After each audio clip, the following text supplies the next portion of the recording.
Hello दोस्तों, जय मसीह की Bible story audio Hindi channel में आप सभी का स्वागत है। आज हम पवित्र शास्त्र बाइबल के एक नए ऑडियो स्टोरी से जानेंगे कोढ़ से शुद्ध ठहराया जाने के बारे में। हालेलुया। फिर यहोवा ने मूसा से कहा, कोढ़ी के शुद्ध ठहराने की व्यवस्था यह है, वह याजक के पास जाए और याजक छावनी से बाहर जाए और याजक उस कोढ़ को देखे, और यदि उसके कोढ़ में व्यवधि चंगा हुई हो तो याजक आज्ञा दे कि शुद्ध ठहराने वाले के लिए 2 शुद्ध और जीवित पक्षी, देवदारू की लकड़ी और लाल रंग का कपड़ा और जुफा ये सब लिए जाए। और याजक आज्ञा दे कि एक पक्षी बहते हुए जल के ऊपर मिट्टी के पात्र में बलि किए जाए, तब वह जीवित पक्षी को देवदारू की लकड़ी और लाल रंग के कपड़े और जुफा, इन सबों को लेकर एक संग उस पक्षी के लहू में जो बहते हुए जल में के ऊपर बलि किया गया है डूबा दे, और कोढ़ से शुद्ध ठहराने वाल पर 7 बार छिड़क कर उसको शुद्ध ठहराए। तब उस जीवित पक्षी को मैदान में छोड़ दे, और शुद्ध ठहराना वाला अपने वस्त्रों को धोए और सब बाल मुड़वा कर जल से स्नान करे, तब वह शुद्ध ठहरेगा। और उसके बाद वह छावनी में आने पाए, परंतु 7 दिन तक अपने डेरे से बाहर ही रहे। और 7वें दिन वह सिर, दाढ़ी और भौं के सब बाल मुड़वाएं और सब अंग मुड़ान कराएं और अपने वस्त्रों को धोएं और जल से स्नान करें, तब वह शुद्ध ठहरेगा। 8वें दिन वे 2 निर्दोष भेड़ के बच्चे और 1 वर्ष की निर्दोष भेड़ की बच्ची और अन्नबलि के लिए तेल से सना हुआ एफा का 3/4 अंश मैदा और लोज भर तेल लाए। और शुद्ध ठहराने वाला याजक इन वस्तुओं समेत उस शुद्ध होने वाले मनुष्य को यहोवा के सम्मुख मिलाप वाले तंबू के द्वार पर खड़ा करें। तब याजक एक भेड़ का बच्चा लेकर दोष बलि के लिए उसे और उस लोज भर तेल के समीप लाएं, और इन दोनों को हिलाने की भेंट के लिए यहोवा के सामने हिलाएं। और वह उस भेड़ के बच्चे को उसी स्थान में जहाँ वह पाप बलि और होम बलि पशुओं का बलिदान किए करेगा, अर्थात पवित्र स्थान में बलिदान करे, क्योंकि जैसा पाप बलि याजक का निज भाग होगा, वैसे ही दोष बलि भी उसी का निज भाग ठहरेगा, वह परम पवित्र है। तब याजक दोष बलि के लहू में से कुछ लेकर शुद्ध ठहराने वाले के दाहिने कान के सिर पर और उसके दाहिने हाथ के और दाहिने पांव के अंगूठों पर लगाए। तब याजक उस लोज भर तेल में से कुछ लेकर अपने बाएं हाथ की हथेली पर डालें, और याजक अपने दाहिने हाथ की उंगली को अपनी बाईं हथेली पर के तेल में डुबाकर उस तेल में से कुछ अपनी उंगली से यहोवा के सम्मुख 7 बार छिड़कें, और जो तेल उसकी हथेली पर रख जाए, याजक उसमें से कुछ शुद्ध होने वालों दाहिने कान के सिर पर और उसके दाहिने हाथ और दाहिने पांव के अंगूठे पर दोष बलि के लहू के ऊपर लगाएं, और जो तेल याजक की थैली पर रह जाए उसको वह शुद्ध होने वाले के सिर पर डाल दें, और याजक उसके लिए यहोवा के सामने प्रायश्चित करें। याजक पाप बलि को भी चढ़ाकर उसके लिए जो अपनी अशुद्धता से शुद्ध होने वाला हो प्रायश्चित करें, और उसके बाद होम बलि पशु का बलिदान करके अन्न बलि समेत वेदी पर चढ़ाएं, और याजक उसके लिए प्रायश्चित करें और वह शुद्ध ठहरेगा। परंतु यदि वह दरिद्र हो और इतना लाने के लिए उसके पास पूंजी ना हो, तो वह अपनी प्रायश्चित करने वाले की निर्मित लाने के लिए भेड़ का बच्चा दोष बलि के लिए, और तेल का सना हुआ एपा का 10वां अंश मैदा अन्नबलि करके और लोज भर तेल लाएं, और 2 पंडुकी या कबूतरी के 2 बच्चे लाएं जो वह ला सके, और इनमें से एक तो पाप बलि के लिए और दूसरा होम बलि के लिए हो। और 8वें दिन वह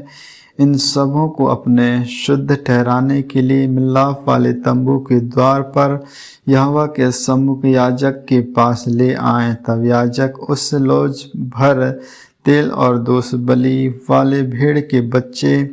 को लेकर हिलाने की भेंट के लिए यहोवा के सामने हिलाए। फिर होम बलि दोष बलि के भेड़ के बच्चे का बलिदान किया जाए, और याजक उसके लहू में से कुछ लेकर शुद्ध ठहराने वाले के दाहिने कान के सिरे पर और उसके दाहिने हाथ के और दाहिने पांव के अंगूठों पर लगाए। फिर याजक उस तेल में से कुछ अपने बाएं हाथ की थैली पर डालकर अपने दाहिने हाथ की उंगली से अपनी बाईं हथेली पर के तेल में से कुछ यहोवा के सम्मुख 7 बार छिड़के। फिर याजक अपनी हथेली पर से तेल में से कुछ शुद्ध ठहराने वाले के दाहिने कान के सिरे पर और उसके दाहिने हाथ और दाहिने पांव के अंगूठे पर दोष बलि के लहू के स्थान पर लगाएं, और जो तेल याजक की थैली पर रह जाए उसे वह शुद्ध ठहराने वालों के लिए यहोवा के सामने प्रायश्चित करने को उसके सिर पर डाल दे। तब वह पिंडुक या कबूतरी के बच्चों में से जो वह ला सका हो एक को बचाए, अर्थात जो पक्षी वह ला सका हो उसमें से वह एक को पाप बलि के लिए और अन्न बलि समेत दूसरों के लिए होम बलि के लिए चढ़ाए।